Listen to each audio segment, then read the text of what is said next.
Mulher cristã fica 9 anos presa por beber um gole de água.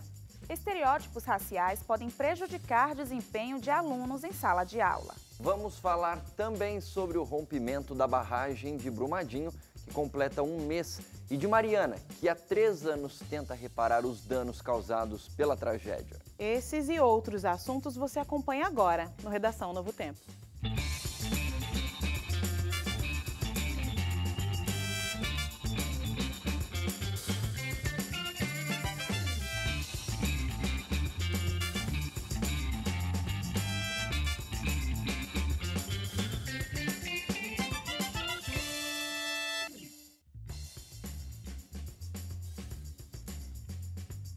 Seja muito bem-vindo ao Redação Novo Tempo. Estamos começando para você que está ligado com a gente pela TV, pelo rádio. Estamos aqui, eu e 3 mulheres aqui, 3 jornalistas neste sofá.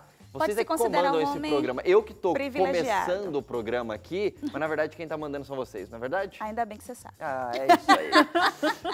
Luíse, tudo bem com você? Tudo beleza. Carol. Tudo certinho. Gabriela Frontini nos visitando mais uma vez aqui no Redação Novo Tempo. Seja mais uma vez muito bem-vinda, Gabi. Obrigada, estava com saudade aqui de conversar um pouco com vocês.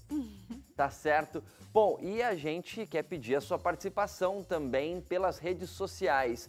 facebook.com/ntjornalismo é onde você nos encontra no Facebook e no Instagram é @ntjornalismo, nosso perfil. Tem também nosso site, se você ainda não sabe, anota aí e acessa novotempo.com/jornalismo. Alguém tem algum abraço para dar? Quer dar um oi para alguém ou vamos direto para os temas? Eu quero dar um oi. Então dá um cheiro para alguém aí. Eu quero dar um cheiro para Luana, que ela é a namorada do nosso produtor. Quero mandar um beijo e um abração para ela. Luana Arantes, é isso aí. Um grande abraço para ela. É aniversário dela essa semana? Ela é tão especial que merece beijo independente das circunstâncias. Entendi, tá certo. Tá certo. Mais alguém? Vamos para os temas? Os temas. Então vamos para os temas. Na verdade, eu vou começar com um tema aqui, que foi um tema que mexeu com muita gente essa semana. Ainda vai continuar mexendo, porque está no início da proposta da reforma da Previdência, né, do governo do presidente Jair Bolsonaro. A proposta busca criar algumas coisas. Entre elas, não sei se você aí de casa já acompanhou, tem a questão da idade mínima da aposentadoria, né? É uma proposta ainda, tá, gente? Não está valendo ainda. Tem que passar na Câmara, tem que passar no Senado, enfim, vai um bom tempo aí. Mas eu diria que é o primeiro grande desafio do governo de Jair Bolsonaro, essa reforma da Previdência, não é não? Sim, com certeza. É um debate que já veio do governo anterior, e aí prorrogaram a votação e volta, a discussão é ferrenha, a sociedade se manifestando. E ele, desde o momento da campanha, ele tem dito, né, que essa questão da reforma da Previdência seria a primeira meta a ser cumprida do governo dele. Tá inclusive, no anúncio, anunciando, né, essa nova reforma e tal, ele até disse que pediu desculpa, né, porque a princípio ele também foi contra, né, esse processo todo e da forma como a reforma seria realizada, mas agora que ela já foi apresentada e tem sido até então bem aceita, tem algumas críticas, ajustes, coisas que são importantes serem resolvidas, mas que as pessoas estão recebendo de forma positiva, né, as mudanças que estão para vir, né. Pois é, e aí falando da idade mínima, né, por exemplo, se você ainda não viu, vou falar aqui para você. 62 anos é a idade mínima para mulheres se aposentarem de acordo com essa proposta nova. Homens, 65. E, obviamente, os beneficiários vão ter que contribuir por um mínimo aí de 20 anos. Agora, para deputados federais e senadores, é mais ou menos a mesma coisa, só que tem 30% de pedágio do tempo de contribuição faltante. Tem uma coisa mais ou menos assim. E aí também a gente tem algumas diferenças para policiais civis, federais e agentes penitenciários e socioeducativos. Para policiais, se você está acompanhando a gente, é policial ou é parente policial, já deve ter visto ou vai começar a ver um pouco mais os detalhes para policiais, que a idade mínima vai ficar em 55 anos.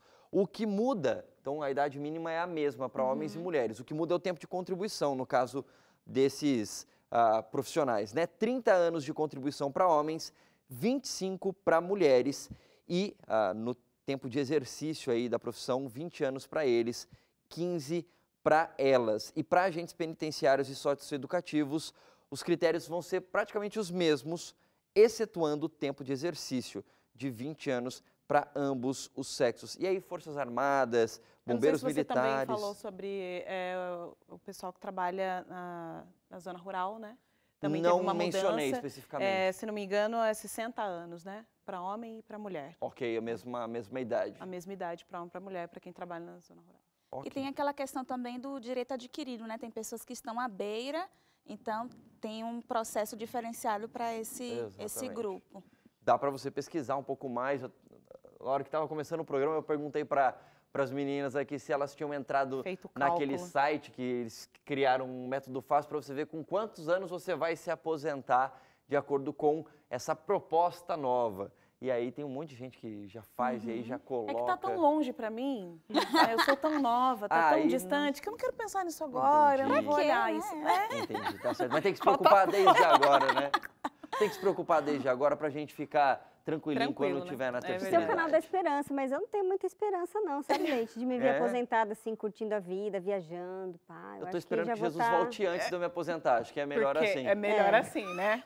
Melhor contribuição, mesmo. Se for avaliar a contribuição enquanto vai voltar. Pois é, mas enfim, como eu comentei, é só o começo desse processo. A gente começou a ouvir um pouco mais sobre essa proposta da reforma da Previdência agora, nessa semana, mas a conversa ainda vai rolar. Diga, tem uma coisa que eu acho até importante a gente ressaltar, que a votação da reforma da Previdência vai influenciar diretamente na economia do país, né? Com certeza. Que é um dos nossos destaques já.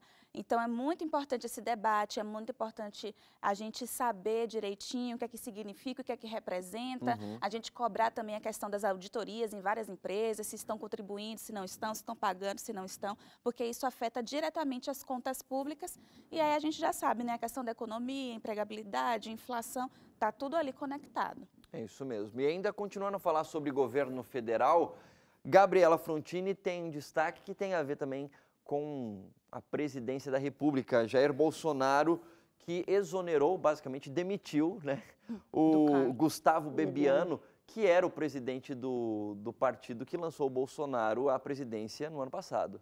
Sim, essa semana começou fervendo aí com essa notícia, né? Na madrugada de segunda para terça, o Diário Oficial já publicou a exoneração do ex-ministro agora, né?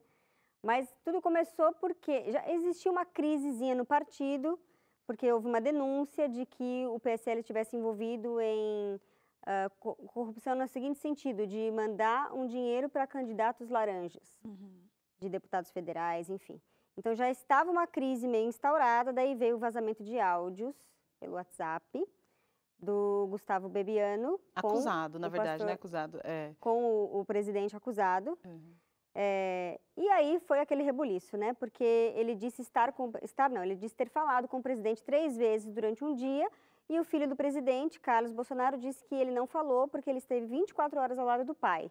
Na ocasião ele ainda estava hospitalizado, então não era, né, sempre que recebia visitas assim de fora da família. E ele quis provar a inocência dele, de que ele não era mentiroso, como ele foi acusado de ser. Né? O filho de Bolsonaro colocou numa rede social, pelo Twitter, de que Bebiano era um mentiroso, que disse ter falado 3 vezes com o pai e não foi. E ele, tentando provar a sua inocência, vazou áudios de uma conversa de WhatsApp para provar de que ele realmente tinha falado com o presidente naquele dia. Mas a gente se questiona em algumas questões aqui. Primeiro, tentando provar a inocência e como quem diz assim, eu não sou desse tipo, eu sou fiel a você e tal, ele foi um pouco antiético de vazar informações confidenciais. Se ele fosse um pouco mais inteligente ou teria tido mais tempo para pensar em como provar sua inocência, ele teria conseguido fazer isso sem vazar o conteúdo desses áudios, né? Hoje em dia, com print de uma tela, você consegue, olha aqui, ó, conversei com a pessoa. Se foi aquela conversa escrita, você pode borrar o conteúdo ali na mídia, né? Ou então, como foi áudio, mais fácil ainda, não precisa borrar nada, só mostra ali as 3 conversinhas, né, de áudio pelo WhatsApp. E aí, isso deu o que falar, ainda está dando o que falar, né? Nós já estamos findando a semana aí, mas o assunto continua. Mas a gente se questiona. Carlos Bolsonaro, por exemplo, tuitou que Bebiano era um mentiroso. E o presidente, em sua conta, retuitou. Mas será que é o próprio presidente quem controla a sua conta na rede social? É difícil, né? Difícil, né? Uma pessoa com aquele cargo, com a agenda super cheia, não é ele que mexe no Twitter dele, né? Apesar de que a marca registrada de Bolsonaro é o uso das redes sociais, né? A questão das eleições, da campanha que ele fez. Então, ele é uma pessoa muito assídua nas redes sociais. Mesmo agora como presidente interino, ele sempre dá declarações importantes que de outras vias a gente viria num jornal, em outra, né, num veículo de comunicação. Ele passa pelas redes sociais, passando os veículos de comunicação agora indo direto. As lives bombam na mão de Bolsonaro. Bombam. No final das contas, o que acaba acontecendo é que realmente o Gustavo Bebiano, que estava ocupando o cargo de ministro da Secretaria-Geral da Presidência da República, não faz mais parte do governo Bolsonaro. A gente pode dizer aí que é a primeira baixa desse novo governo e, vale a pena lembrar, né? Ele foi o presidente do partido que lançou o Bolsonaro à presidência da República no ano passado, né? Então, meio que ele que praticamente fez o convite para o Bolsonaro se tornar presidente, é isso? Inclusive, o presidente fez um vídeo e lançou isso nas mídias, agradecendo todo o empenho do Bebiano durante toda a campanha e até reforçando que realmente foi por conta do trabalho dele, como presidente do partido na época, que ele foi eleito com êxito, né? Ele fez esse vídeo. E falando sobre isso, né, a crise, que foi o primeiro-ministro que foi exonerado do cargo no governo Bolsonaro, tem alguns números aqui, trouxe de curiosidade para a galera. Ele foi exonerado com 48 dias de governo de Bolsonaro. E a gente fez um comparativo com outros governos, né? No governo FHC, foram 323 dias de governo para cair o primeiro-ministro. Quase um ano ainda. Quase um ano. No governo Lula, 385 dias, ou seja, mais do que um ano. Depois do primeiro ano dele, foi cair o primeiro-ministro dele. E do governo Dilma, 157 dias. Ou seja, a gente está num governo que começa o mandato enfrentando uma crise que realmente precisa repensar algumas questões. Parcerias políticas. O que a gente percebe muitas vezes é que a família, né, do Bolsonaro, os filhos principalmente, exercem uma influência muito grande na vida dele e talvez nas decisões dele. E esse não foi um fato isolado. Se a gente parar para analisar um pouquinho mais, a gente vê essa questão. E esse em particular, o Carlos Bebiano, é um filho muito impetuoso, muito... né? O Carlos Bolsonaro, no caso. Carlos Bolsonaro. Tem muitos inimigos, coleciona muitos inimigos, é muito impulsivo, né? Me lembra um pouco de Pedro da Bíblia, assim, aquela coisa meio pá, sabe? Então, é preciso repensar um pouco isso para não... para conseguir controlar essa crise e não ser um governo aí que vai começar a cair um monte de ministro logo no primeiro ano. Muito bem. Passando da Gabriela para a Luíse, a gente vai falar um pouco de economia brasileira agora. Luíse diz que a economia do Brasil cresceu 1,1% em 2018. Apesar do número pequenininho, isso significa uma coisa boa, uma vez que a economia brasileira até 2017 estava caindo, né? Pois é, a gente passou por 2 anos, né, 2015 e 2016, recessão fortíssima, uma das piores que o Brasil já acompanhou. Aí, 2017, a gente já começa a ver as coisas avançarem, a gente consegue sair da recessão e agora, em 2018, a gente vê esse crescimento. Então, de acordo com especialistas, esse crescimento ainda é lento e vem de forma gradual, mas já é um sinal de que a gente começa a dar os primeiros passos para a estabilidade econômica, né? Aí, por isso que aí fica aquele questionamento, mas e aí, é pequeno ou é grande? Assim, de acordo, se a gente for comparar com os anos de recessão, beleza. Agora, tem também economistas e especialistas que falam que esse crescimento ainda é pouco. E a pergunta também é quem puxou esse crescimento? Então, a gente tem 3 setores, né? O de serviços, que foi o que cresceu mais, com 1,3% de crescimento. A gente tem o setor de indústrias e o setor do agronegócio, que também cresceu. E aí vem uma curiosidade, porque em anos anteriores, quem puxou o PIB foi o setor da agropecuária. Okay. 2017, esse setor cresceu 13%. A gente vê a agropecuária crescendo 0,6%. Então, é uma queda muito grande. E por que isso acontece? Porque quando a safra é muito grande, a tendência é que em anos posteriores ela caia e aí o setor também caia. Ok. E aí a gente vê também o setor de serviços, né? Em anos anteriores teve uma queda. Na verdade, avançou pouco, 0,3%. E agora ele está se expandindo em 1,3% ao ano. E muita gente se pergunta por que o setor de serviço subiu, sendo que as taxas de desemprego ainda são elevadas. Porque as taxas de desemprego, empregos formais ainda é elevada, mas a informalidade também cresceu muito, o que ajudou para que a renda familiar crescesse um pouquinho e as pessoas continuassem consumindo. Aí isso também já gera a questão da inflação, né? A gente tem que parar para refletir sobre a qualidade da nossa inflação. Estamos com a inflação baixa, beleza, mas por quê? Porque as pessoas estão consumindo muito ou porque os estoques estão muito cheios, né? E aí essa questão dos estoques, por muito tempo o poder de consumo das famílias foi muito apertado, os estoques ficaram cheios e agora o preço de algumas coisas ele precisa cair.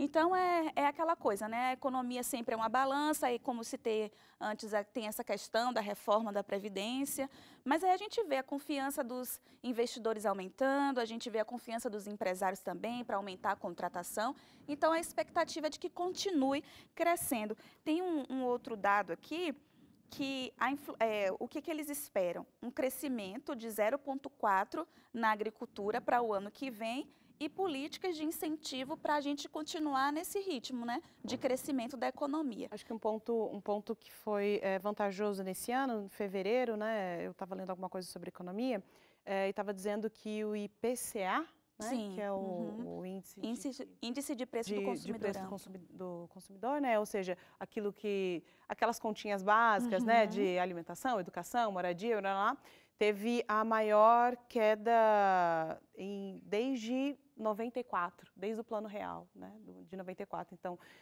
no ano passado, no mês de fevereiro, eu acredito, era 0,36%, e agora está 34%, então teve uma mudança aí, ou seja, a gente está pagando um pouco menos, né, em relação ao que pagava no mesmo período no ano passado, e menos até do que todos os fevereiros para trás, aí até 1994. O que é muito um doido avanço. nisso tudo aí, obviamente, é um outro dado que uma pesquisa de opinião chamada Beyond Populism Revisited, tá bom? Meu inglês aqui? Tá ok? Perfect. Então, obrigado, Luiz.